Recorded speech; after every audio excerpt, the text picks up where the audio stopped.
Sampai di rumah Pora dan turun dari teksi, Syam tidak terus melangkah masuk ke halaman rumah. Seperti biasa, dia akan berdiri di luar pagar sambil matanya liar memerhatikan sekeliling. Dia perasan seekor lalat sedang terbang di sekitarnya. Tadi, dia balik dulu ke rumah sewanya untuk mandi dan menukar baju. Bimbang bau kapur barus, apalagi bau mayat yang melekat pada baju akan dihidu oleh Kak Pora. Lebih teruk nanti kalau ada yang mengikutnya ke situ, terkena pula badi, seperti kata Amir. Kaki diatur kembali ke rumah Kak Pora. Sempat dia membacakan Al-Fatihah dan Ayatul Kursi di hadapan pintu utama rumah sebelum memberi salam. Jam sudah hampir 6:30 petang. "Oh, Pak Syam." "Ibu ada di rumah?" soal Syam merujuk kepada Pora. "Ibu belum pulang dari kantor, tapi ibu ada pesan. Pak Syam bisa makan dulu. Saya udah siapkan makannya.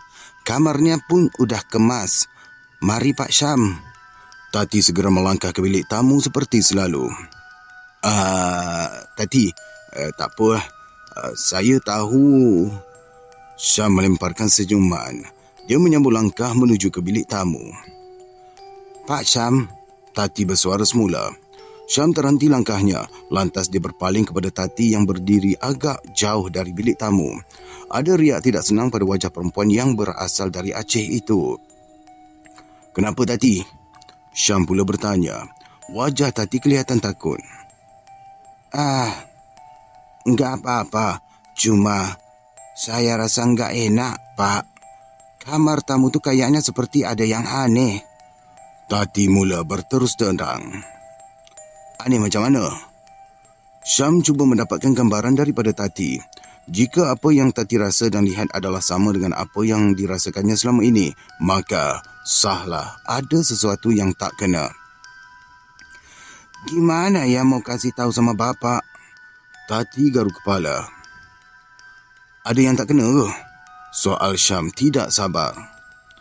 "Bau busuk, Pak.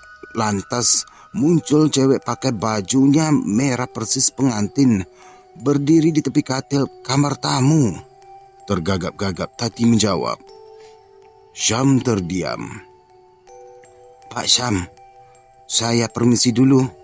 Tati segera meminta diri kedua ke ruangan dapur. Tati, kejap." Syam menahan orang gaji itu daripada beredar. Tati memandang Syam tidak berkelip. "Apa kamu betul ke nampak perempuan tu?" soal Syam. Dia benar-benar ingin tahu. Tati mengangguk. "Jadi, kamu boleh nampak makhluk gaib ya?" soal Syam lagi. Tati diam. Dia masih lagi tidak berkelip memandang Syam yang sudah berkerut keningnya itu. "Kenapa, Pak?"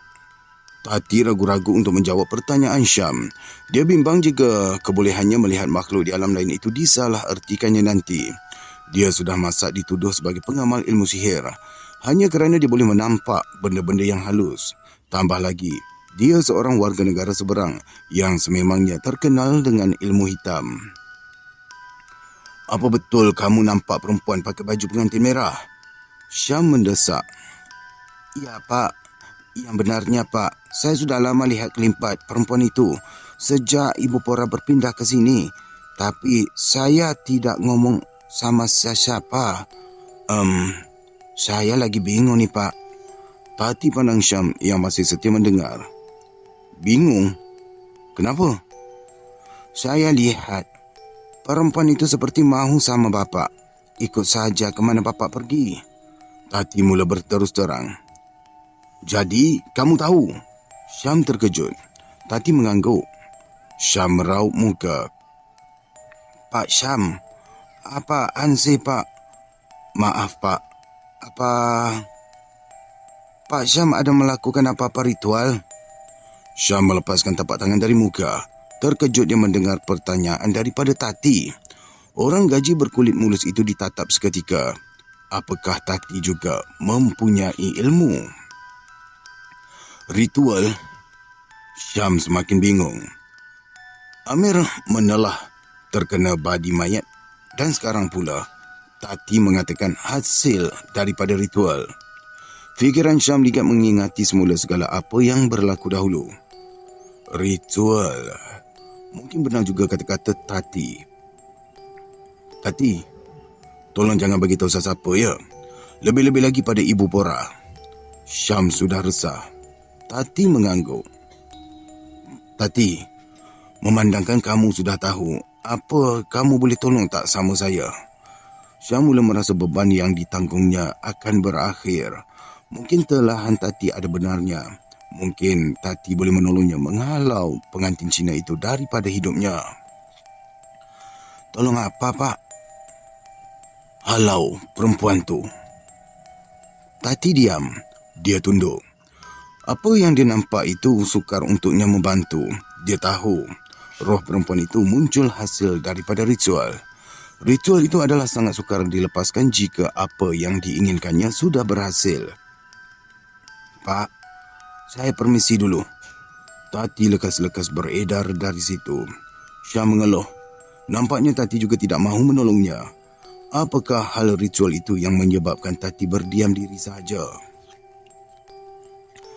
Syam masih lagi berdiri di muka pintu bilik tamu. Benaknya ligat memikirkan kata-kata Tati tadi. Kata-kata Tati sebentar tadi. Benaknya ligat memikirkan kata-kata Tati sebentar tadi. Bermakna perempuan yang dikatakan oleh Tati adalah perempuan yang selalu muncul dalam hidupnya. Perlahan pintu bilik tamu dikuak. Sebaik saja pintu terbuka, tiada apa-apa yang aneh. Katil kemas, almari pakaian dan meja solik juga kemas. Syam melangkah masuk dan beg sandangnya diletakkan di atas katil. Dia segera ke bilik air untuk mengambil wuduk. Usai solat asar, Syam membaca Al-Quran dan menghabiskan surah Al-Baqarah. Terasa meremang bulu romanya saat surah itu dibaca. Ekor matanya memerhati sekitar bilik. Tiada apa-apa, semuanya seperti biasa. Syam mula baring di atas katil. Kedua-dua lengannya disilang ke belakang kepala. Mata menala ke siling bilik. Tak ada apa-apa. Bimbang jika perempuan itu muncul lagi. Perempuan itu sering mengganggunya. Di Dusun Durian Pak Karim, di rumah Kak Pora dan di rumah sewanya. Benaknya terlintas kejadian lalat keemasan yang muncul tiba-tiba. Ya, perempuan itu muncul dengan petanda munculnya lalat itu. Badan terasa penat. Dari subuh tadi lagi dia sudah bangun dan seharian di bilik mayat. Syam akhirnya terlelap. Terdengar sayup-sayup di telinga lagu sedih yang mendayu-dayu. Antara sedar dan tidak, Syam masih lagi mendengar suara mendayu mengalunkan lagu sedih itu. Dia cuba membuka mata, tetapi terasa semua anggota tubuhnya kejung. Namun, suara mendayu-dayu bernyanyi masih lagi terngiang-ngiang di telinganya. Kali ini terasa seperti ada tangan lembut yang mengusap rambutnya pula. Tidak cukup dengan itu, terasa pula tangan itu merayap dan membelai pipinya. Ingin saja dia membuka mata dan melihat apa sebenarnya yang berlaku. Tiada satu pun anggota badannya yang boleh digerakkan. Syam mula terasa berpeluh. Mulutnya cuba digerakkan dan membaca ayat Allah. Sebaik dia boleh membuka mata, terus dia terlompat dari katil. Hampir terjelupuk jatuh ke lantai, tetapi sempat diimbangi badannya. Pantas saja dia berpaling pada satu susuk tubuh. Perempuan itu memandang tepat ke arahnya. Elok saja duduk di birai katil. Pucat muka Syam ketika ini walaupun dalam hatinya cukup bimbang jika kain jarang yang menutupi wajah perempuan itu terselak. Tidak sanggup dia melihat wajah pucat dengan bibir yang merekah dan pecah itu. Apalagi dengan mata putih dengan darah yang meleleh memenuhi muka yang cukup menyeramkan. Kau nak apa? Kenapa yang kau kacau aku? Ikut aku. Syam dah tak tahan. Dihamburkannya dengan kasar. Perempuan berpakaian pengantin warna merah itu masih lagi diam memandangnya. Syam terbeliak melihat kuku panjang dari 5 jari pucat milik perempuan itu sudah menekan perut. Perlahan jemari runcing itu merobek perut dan menggodek sesuatu. Aduh, apa lagi makhluk ni nak buat? Syam seolah-olah dipukau untuk terus menonton babak robekan perut di sebalik baju merah pengantin perempuan itu. Seketul daging direntap kasar dari perut yang sudah berlubang. Darah memercik laju. Syam kaku memandang adegan ngeri di hadapan matanya. Seketul daging yang meleleh darahnya itu cuba diamati dalam cahaya yang samar. Bayi? Terlontar perkataan itu dari mulut Syam. Seluruh tubuhnya menggigil. Bayi yang masih berdarah itu dilihat sudah dikunyah dengan rakus. Hampir termuntah Syam melihat cebisan daging dan darah yang menitik. Aku hanya mimpi ni. Syam menjerit kuat. Dia beristighfar berkali-kali. Kali ini dia tidak akan membiarkan perempuan itu untuk muncul sesuka hati. Jika dibiarkan, hidupnya boleh berakhir di wad pesakit mental. Rambut dicengkam kuat. Jerit Syam. Syam, kenapa ni? Syam yang masih lagi bersandar di dinding bilik itu mula menoleh. Kak Pora sudah berdiri di muka pintu yang dikuat sedikit. Entah bila kakaknya tercegat di situ. Kenapa yang berpeluh muka kau ni, Syam? Aircon dalam bilik ni tak sejuk ke? Orang mengalih mata pada alat kawalan penghawa dingin. Suhu 16 darjah Celsius. Cepat-cepat Syam mencari kelibat pengantin berbaju merah tadi. Peluh membasahi tubuhnya. Pukul berapa ni, Kak? Syam mula bersuara. Dah pukul 7 lebih ni. Kenapa? Itulah, tidur lagi senja-senja ni. Kan dah mengigau. Pora menggeleng. Syam meraup muka. Tertidur rupanya. Dah, pergi mandi. Pora menyuruh seraya menutup pintu bilik Syam. Pora menguruskan Afiq yang baru diambil dari rumah transit pengasuh. Siap memandikan Afiq, Pora menyuruh Tati menyediakan makanan untuk makan malam, sementara anak lelakinya Leka bermain di ruangan tamu. Sekejap lagi masuk waktu maghrib. Pora menuju ke tandas di tepi bilik Tati. Sebaik Pora melangkah keluar dari tandas, satu bau yang cukup busuk menusuk hidung. Dia pandang sekitar ruang tamu. Seekor lalat terbang di hadapannya. Dia cuba menepis. Dia perasan dari lalat itulah bau busuk itu datang. Serentak itu, satu kelibat melintas di hadapan mata. Ada apa, Kak? Pora terkejut. Syam terpacul di hadapan bilik air. Tak ada apa. Kau dah solat? Kalau belum, jom solat sekali. Lepas solat, akak cerita. Ajak Pora. Waktu maghrib sudah hampir 20 minit berlalu. Syam hanya mengangguk. Dia mengajak kakaknya menunaikan solat maghrib berjemaah di dalam bilik tamu itu sahaja. Sengaja dia berbuat begitu supaya bilik tamu itu sentiasa dipenuhi dengan aktiviti ibadah. Usai solat maghrib dan makan malam, Pora mengajak Syam berborak di ruang tamu. Syam, akak nak bagi tahu satu perkara ni. Akak rasa elok kita panggil ustaz datang sini, tengok-tengokkan rumah ni. Pora memerhati sekitar ruang tamu. Saya dah bagi tahu kawan saya, Kak. InsyaAllah dia akan datang malam esok. Akak dah call ke Ustaz Zaim.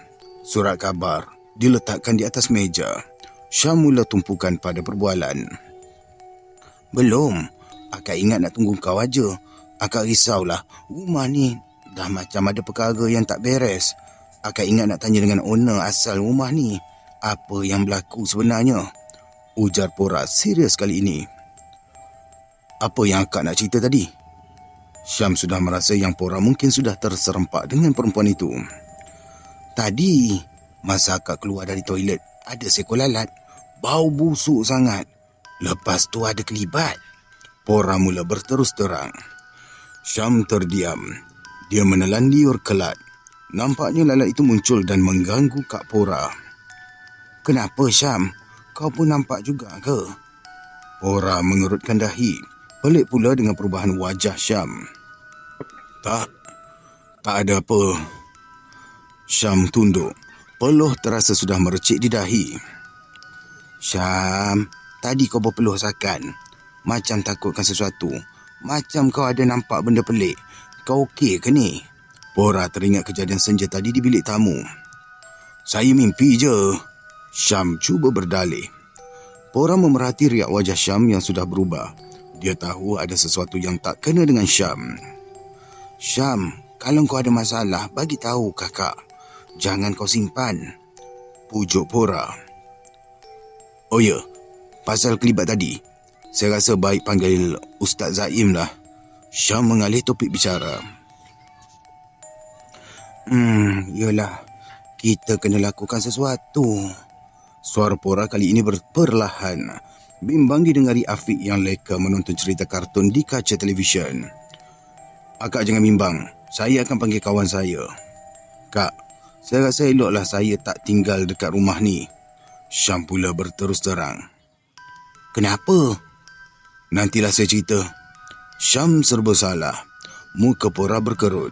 Dia pandang wajah Syam yang sudah sugul. Pasal kau mimpi tadi ke Syam? Kau ada buat benda tak elok lagi ke? Syam menggeleng. Habis tu, Syam menceritakan apa yang berlaku di dalam biliknya senja tadi. Jadi, yang kau berpeluh pucat tu, kau nampak perempuan tu tengah korek perut dia dan kau nampak bayi. Pora membuntang. Air liur ditelan berkali-kali. Kali ini terasa sudah tersangkut di tengkorok. Syam mengangguk lemah. Kadang-kadang dia usap rambut dan pipi saya ni, Kak. Apa yang dia nak? Syam hanya mengangkat bahu.